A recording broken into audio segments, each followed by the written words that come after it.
আসসালামু আলাইকুম, কেমন আছো সবাই? আশা করছি ভালো আছো। আজ আমাদের পাড়ায় আছে সিরাতুল নবীর ফাংশন। তো মা তো আগে চলে গেছে, আমি ছোট কাকির সাথে তাড়াতাড়ি করে গেলাম কারণ দেরি হয়ে গেছে। গিয়ে আরেক ঝামেলা, মাকে খুঁজতে হলো। খুঁজে টুজে বসলাম। আজকে বৃষ্টি হচ্ছে বলে স্ক্রিনের উপরে এটা দিয়ে রেখেছে, কিন্তু আজকেই বৃষ্টি হওয়ার ছিল? সত্যি? উফ। আর এদিকে কিছু বাচ্চা বাচ্চা ছেলেরা ঝামেলা করছে, নিজেদের মধ্যে মারপিট করছে, যেটা হয় আর কি। ভাইও আসলো কি একটা বলতে, কিন্তু বুঝতে পারিনি আওয়াজের জন্য। হ্যাঁ, কিছু কিছু বাচ্চারা ঝামেলা করছে, কিন্তু সবাই না। কিছু কিছু বাচ্চারা আবার কাজও করছিল ভালোই। তারপরে হঠাৎ করে এই স্ক্রিনটার সিগন্যালই চলে গেল, তাই দুটো দাদা এসে ওটা ঠিক করলো। লাস্ট অবধি এসে গেছে আবার। শেষ হওয়ার পরই এখানে মা কাকিরা বসে বসে গল্প করছে। মা কাকিরা আছে মানে গল্প কি পিএনপিসি হচ্ছে আর কি।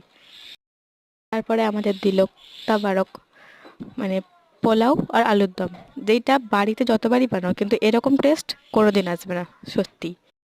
পায়েসও দিয়েছিল, কিন্তু সেটা আমি ওখানে খেতে পারিনি কারণ অনেক খেয়ে ফেলেছিলাম, তাই বাড়িতে এসে খেয়েছি। সত্যি এটাও খুব ভালো ছিল। এটা করতে বললাম কিন্তু এ করলো না, তাই মার খেলো।